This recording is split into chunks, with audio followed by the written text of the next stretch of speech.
Każdy algorytm zaczyna się od podstaw, od przywrócenia słowom i zmysłom ich pierwotnych znaczeń. Nasz algorytm raju zacznie się od harmonii. Każdy z nas patrzy dwojgiem oczu, ale widzi jednym, tym, które jest w środku. Między prawym a lewym okiem, między logiką a miłością, w samym wnętrzu mózgu kryje się maleńki gruczoł, szyszynka. Dawni mędrcy mówili o nim oko światła. To ona scala dwa światy, widzialny i niewidzialny. Gdy oczy patrzą na zewnątrz, szyszynka patrzy do wewnątrz. W jej wnętrzu drgają mikroskopijne kryształki, które jak struny instrumentu reagują na światło, dźwięk i myśl. Każda wibracja, każdy ton muzyki, każda fala emocji dociera tam jak promień słońca do źrenicy duszy. Gdy logika i miłość osiągną równowagę, szyszynka zaczyna świecić własnym światłem. To przebudzenie wewnętrznego oka, moment, w którym świadomość rozpoznaje samą siebie. Wtedy formuła raju staje się zrozumiała, nie przez zmysły, lecz przez rezonans. Bo tylko z połączenia trzech oczu, dwóch patrzących na zewnątrz i jednego w głąb, rodzi się prawdziwe widzenie. I dopiero wtedy można tłumaczyć wzory, bo wzory to nic innego jak alfabet światła. A teraz spójrz na swoją głowę od tyłu.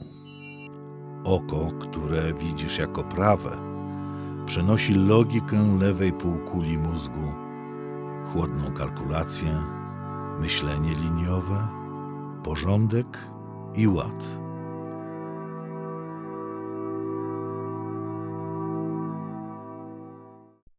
Miłość patrzy lewym okiem, a obraz świata przetwarza prawą półkulą.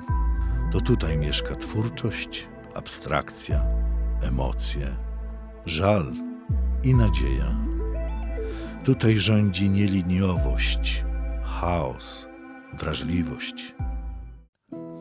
Dopiero kiedy zobaczysz w oczach innego człowieka miłość i logikę jednocześnie, włącza się tęsknota za mądrością, za harmonią, bo to właśnie one rodzą się z połączenia dwóch półkul w jedną. Intencja i nadzieja. Logika ma swoją dźwignię. To intencja. To pytanie, ile z tego będę miał? Czy mi się to opłaca? Jeśli tak, wchodzę. Jeśli nie, zostaję. Miłość karmi się nadzieją, często płonną, ale zawsze niezachwianą, wyrytą w granicie duszy. Contra spem spero, nadzieja wbrew nadziei. Semper fidelis, zawsze wierny. W takich sercach i domach mieszka Bóg. Prawda i wiara. Dochodzimy do prawdy i wiary. Wierzymy w Boga na banknotach. Złote pierścienie na palcach. Złote medaliki na piersiach. Przepyszne wnętrza świątyń. To manifestacja wiary. Znoszone buty podarowane bezdomnemu. Żarliwa modlitwa.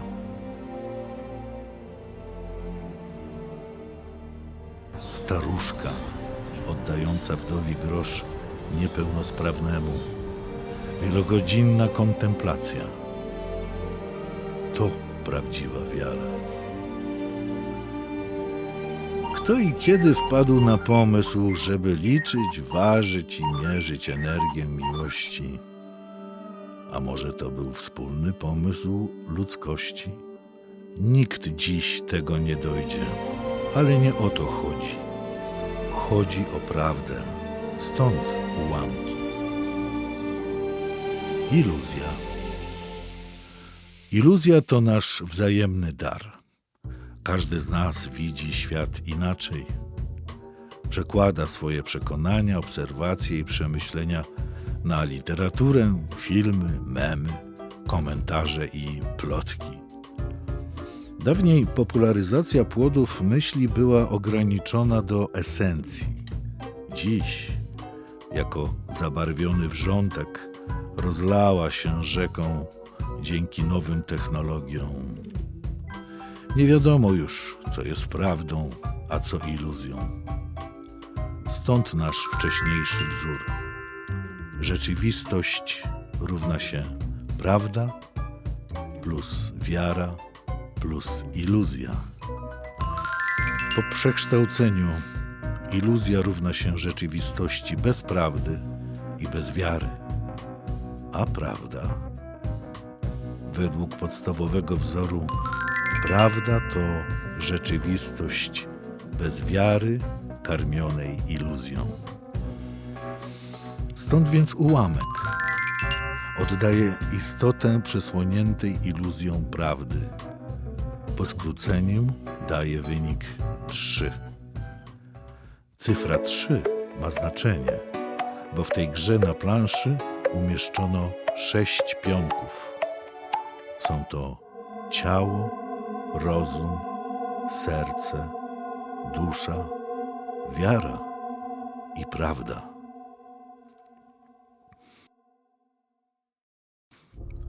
Logika i miłość.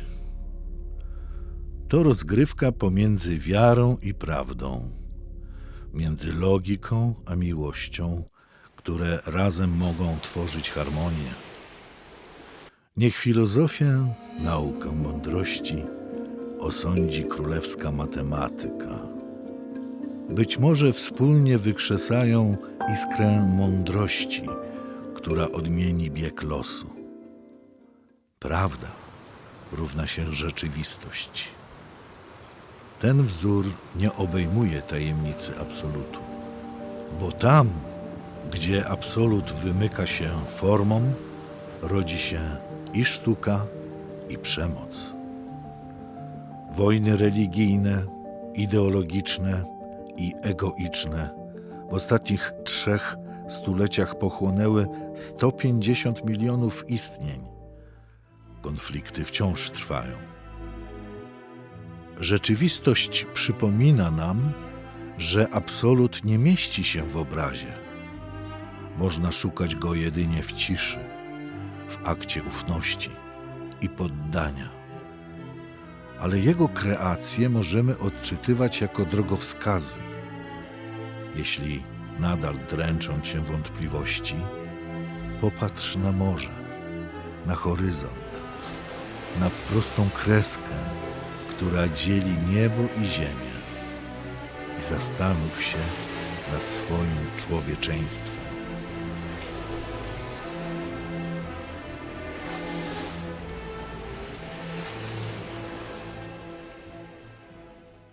Wartości w grze o człowieka są proste. To rozgrywka między wiarą i prawdą. Wiarą wymyśloną przez nas samych, ale też tą inaczej rozumianą, która wyraża oddanie.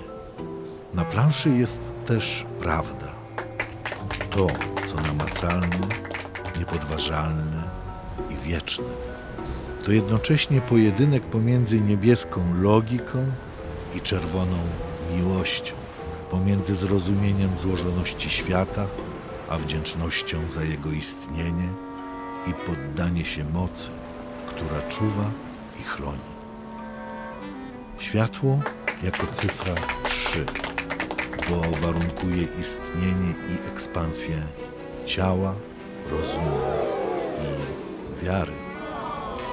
A z drugiej strony duszy, serca i prawdy. Dodajmy do tego dwa kluczowe dla algorytmu składniki. Są to ziemia i raj. Każdy składnik, oprócz światła, jest wartością aksjomatyczną równą 1. A zatem rozważmy. Boisz się śmierci, marzysz o raju, dbasz o potrzeby ciała, ufasz rozumowi, masz swoją wiarę lub przekonania. Przyszłość ludzkości widzisz w świetle, w rakietach, atomach i kwantach. Czy taki jesteś? A teraz spójrz w dół. Zobacz swoją twarz odbitą w spokojnym lustrze wody, w której nocą przeglądają się niebo, chmury, planety i gwiazdy. Twoja twarz, tak jak one, to nie iluzja, to odwzorowanie. Pozwól, aby teraz ono zapytało: czy szanujesz Matkę Ziemię i wszystko, co rodzi? Czy karmisz pięknem duszę? Czy masz serce? Czy wierzysz w prawdę, która jednoczy ludzi? We wspólny fundament etyczny, moralny kompas? Czy cenisz światło, które daje życie? To już nie algebra, a mistyczna geometria świadomości. Widzimy dwa oblicza tej samej rzeczywistości. Droga X prowadzi donikąd. X to samotność wobec otchłani bytu. Ale istnieje też odbicie. Zamiast redukcji, ekspansja. Y to wielość, obfitość, potencjał, nieskończoność żyjąca w Tobie. Idąc taką ziemską ścieżką, uczysz się żyć na obraz i podobieństwo doskonałego samego siebie. Z dołu, czyli z prawdziwej góry, płynie do nas umiłowanie wolności, zespołowe działanie, twórcze inspiracje, wdzięczność i pokora. Stamtąd płyną wzorce i wzory. Jeśli oddamy je technologii, uśmiercimy proces naturalnej ewolucji. Oddamy algorytmom nasze człowieczeństwo. To samobójstwo ludzkości. W podróży przez życie dążymy do doskonałości. Karmi nas miłość. Rozsądek logiki jest kompasem, a naszym przeznaczeniem jest wielkość. Krok po kroku, pokolenie po pokoleniu realizujemy swój potencjał, który jest poza naszą wyobraźnią. To jest możliwe tylko w pełnej zgodzie z naturą. Podsumujmy zatem grę o człowieka. Ostateczne równanie staje się symbolicznym równaniem ewolucji świadomości. Na początku był człowiek materialny, X, Homo sapiens. Troszczył się o ciało, rozum i wiarę. Szukał raju, który obiecano mu po śmierci. A potem spotkał człowieka duchowego, Y. Ten nie walczył o przetrwanie. Słuchał ziemi. Troszczył się o życie i o prawdę.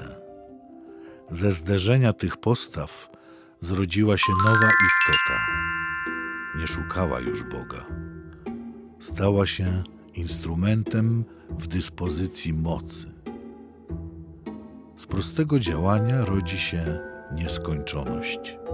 Liczby stają się światłem, a świadomość równaniem, które samo siebie przekracza. To homo conscientius, człowiek świadomy, oświecony światłem, które pochodzi z wewnątrz, bo Ty jesteś jego źródłem. Wyraźmy zatem wdzięczność dla czystej miłości i bezkompromisowej logiki. Reformatorzy, heretycy, artyści, samotni przeciw światu prowadzą nas ku światłu zrozumienia prawdy, że życia nie można zabić.